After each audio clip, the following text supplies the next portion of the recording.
História da Redenção, capítulo 12. Jacó e Esaú. Deus conhece o fim desde o princípio. Sabia, antes do nascimento de Jacó e Esaú, que caráter ambos iriam desenvolver. Sabia que Esaú não teria um coração obediente a ele. Respondeu à aflita oração de Rebeca e informou-a de que teria 2 filhos e que o mais velho serviria o mais novo. Apresentou-lhe a história futura dos 2 filhos, que eles seriam 2 nações, uma maior que a outra, e que o mais velho serviria o mais jovem. O primogênito era agraciado com vantagens peculiares e privilégios especiais, os quais não pertenciam a nenhum outro membro da família. Isaque amava Esaú mais do que a Jacó, porque Esaú lhe providenciava a caça. Ele se agradava de seu espírito ousado e corajoso, manifestado na caça aos animais selvagens. Jacó era o filho favorito da mãe, porque sua disposição era meiga e mais susceptível de fazê-la feliz. Jacó aprendera de sua mãe o que Deus lhe tinha ensinado, que o mais velho devia servir o mais novo, e seu juvenil raciocínio levou a concluir que esta promessa não seria cumprida enquanto Esaú tivesse os privilégios conferidos ao primogênito. Quando Esaú voltou do campo, desfalecido pela fome, Jacó aproveitou a oportunidade para tornar a necessidade de Esaú a sua própria vantagem. Propôs alimentá-lo com um cozido se ele renunciasse a todos os títulos de sua primogenitura. Assim, Esaú vendeu sua primogenitura a Jacó. Esaú tomou 2 esposas idólatras, o que foi uma grande angústia para Isaque e Rebeca. Não obstante isto, Isaque amava Esaú mais do que Jacó. Quando imaginou que estava perto da morte, pediu a Esaú que lhe preparasse um guisado de caça, para que pudesse abençoá-lo antes de morrer. Esaú não contou ao pai que tinha vendido os direitos de nascimento para Jacó e confirmado isso com juramento. Rebeca ouviu as palavras de Isaque e relembrou as palavras do Senhor: o maior servirá ao menor. E sabia que Esaú tinha considerado levianamente sua primogenitura, vendendo-a a Jacó.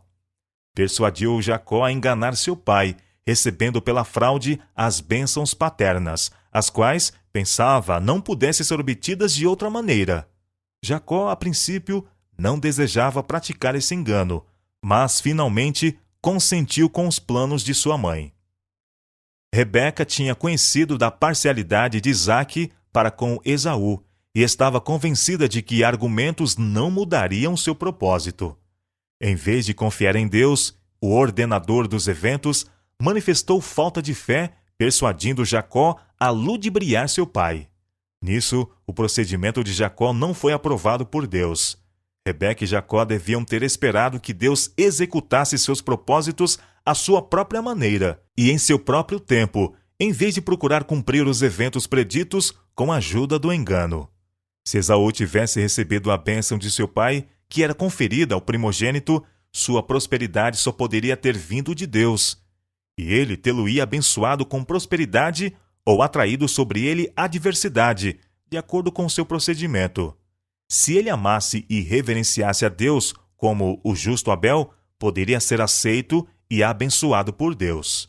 Se, como o ímpio Caim, ele não tivesse respeito por Deus nem por seus mandamentos, mas seguisse sua própria conduta corrupta, não receberia a bênção de Deus e seria rejeitado, como foi Caim. Se a conduta de Jacó fosse justa, se amasse e temesse a Deus, seria abençoado por Deus, e a mão prosperadora de Deus seria com ele, ainda que não obtivesse a bênção e os privilégios geralmente concedidos aos primogênitos. Jacó no exílio.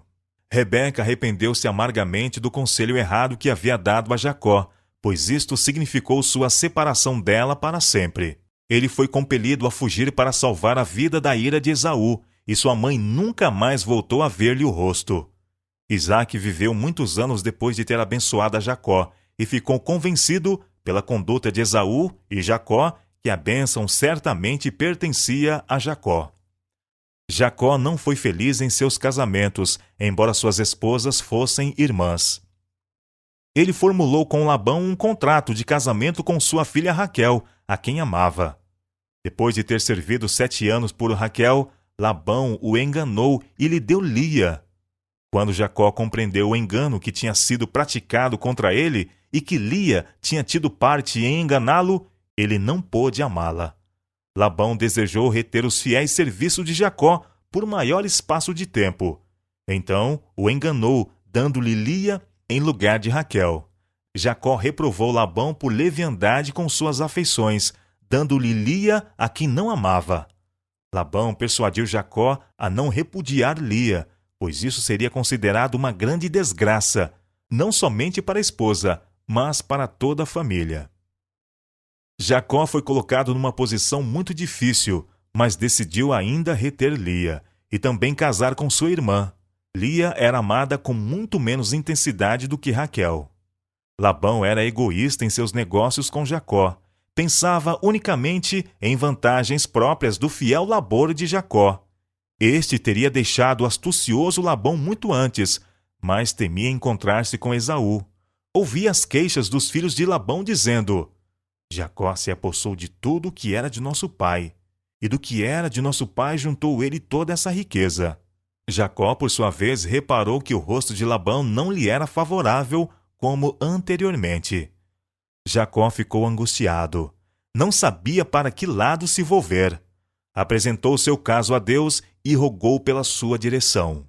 O Senhor misericordiosamente respondeu à sua angustiada oração. E disse o Senhor a Jacó: Torna a terra dos teus pais e a tua parentela, e eu serei contigo. Gênesis capítulo 31, verso 3. Então enviou Jacó e chamou Raquel e a Léia ao campo, ao seu rebanho, e disse-lhes: Vejo que o rosto de vosso pai para comigo não é como anteriormente, porém o Deus de meu pai esteve comigo, e vós mesmas sabeis que com todo o meu poder tenho servido a vosso pai.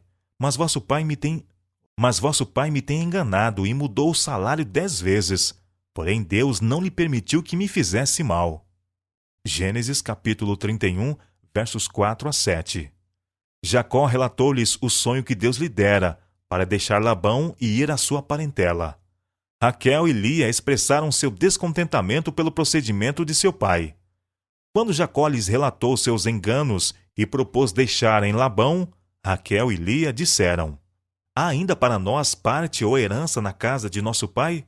Não nos considera ele como estrangeiras? Pois vendeu-nos e comeu todo o nosso dinheiro. Porque toda a riqueza que Deus tirou de nosso pai é nossa e de nossos filhos. Agora, pois, faze tudo o que Deus tem dito. O retorno a Canaã. Na ausência de Labão, Jacó tomou sua família e tudo quanto tinha, e deixou Labão. Depois de ter prosseguido viagem por 3 dias, Labão soube que ele o deixara e ficou muito irado. Seguiu após ele, determinado a fazê-lo voltar pela força. Porém, o Senhor teve pena de Jacó, e quando Labão estava para alcançá-lo, deu-lhe um sonho para não falar bem nem mal a Jacó, isto é, não devia forçá-lo a voltar, nem estar com ele mediante incentivos lisonjeiros. Quando Labão encontrou Jacó, perguntou por que ele havia fugido ocultamente e levado suas filhas como cativas, tomadas pela espada. Disse Labão a Jacó: Poder havia em minhas mãos para vos fazer mal, mas o Deus de vosso pai me falou ontem à noite, dizendo: Guarda-te, que não fales a Jacó nem bem nem mal. Jacó então expôs a Labão o procedimento ambicioso que tinha seguido em relação a ele, e que tinha buscado somente sua vantagem pessoal. Apelou para Labão quanto à integridade de sua própria conduta para com ele, e disse: Não te trouxe eu o despedaçado? Eu o pagava. O furtado de dia e o furtado de noite da minha mão o requerias. Estava eu de sorte que de dia me consumiu o calor, e de noite a geada, e o meu sono foi-se dos meus olhos. Gênesis capítulo 31, versos 39 e 40. Jacó disse: Tenho estado agora 20 anos na tua casa, 14 te servi por tuas 2 filhas, e 6 anos por teu rebanho. Mas o meu salário tens mudado 10 vezes. Se o Deus de meu pai, o Deus de Abraão e o temor de Isaque não fora comigo, por certo me enviarias agora de mãos vazio. Deus atendeu à minha aflição e ao trabalho das minhas mãos, e repreendeu-te ontem à noite. Labão então assegurou a Jacó que tinha interesse por suas filhas e seus filhos, e não podia prejudicá-los. propôs fazer um concerto entre eles. Disse Labão: Vem, e façamos concerto, eu e tu, que seja por testemunho entre mim e ti. Então tomou Jacó uma pedra, e a erigiu por coluna. E disse Jacó a seus irmãos: Ajuntai pedras. E tomaram pedras, e fizeram um montão, e comeram ali sobre aquele montão.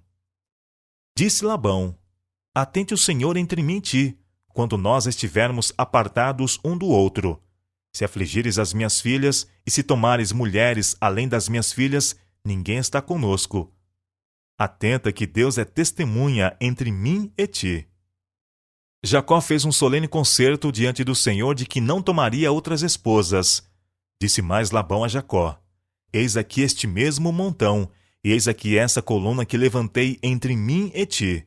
Este montão seja testemunha, e esta coluna seja testemunha, que eu não passarei este montão para lá, e que tu não passarás este montão e esta coluna para cá, para o mal. O Deus de Abraão e o Deus de Naor, o Deus de seu pai, julgue entre nós. E jurou Jacó pelo temor de seu pai Isaque. Ao seguir Jacó o seu caminho, os anjos de Deus vieram ao seu encontro. Quando ele os viu, disse: Este é o exército de Deus. Ele viu os anjos de Deus em sonho, acampados ao seu redor. Jacó enviou uma humilde e conciliatória mensagem a seu irmão Esaú. E os mensageiros tornaram a Jacó, dizendo: Fomos a teu irmão Esaú, e também ele vem a encontrar-te, e 400 varões com ele. Então Jacó temeu muito. E angustiou-se, e repartiu o povo que com ele estava, e as ovelhas, e as vacas, e os camelos, em 2 bandos, porque dizia: Se Esaú vier a um bando e o ferir, o outro bando escapará.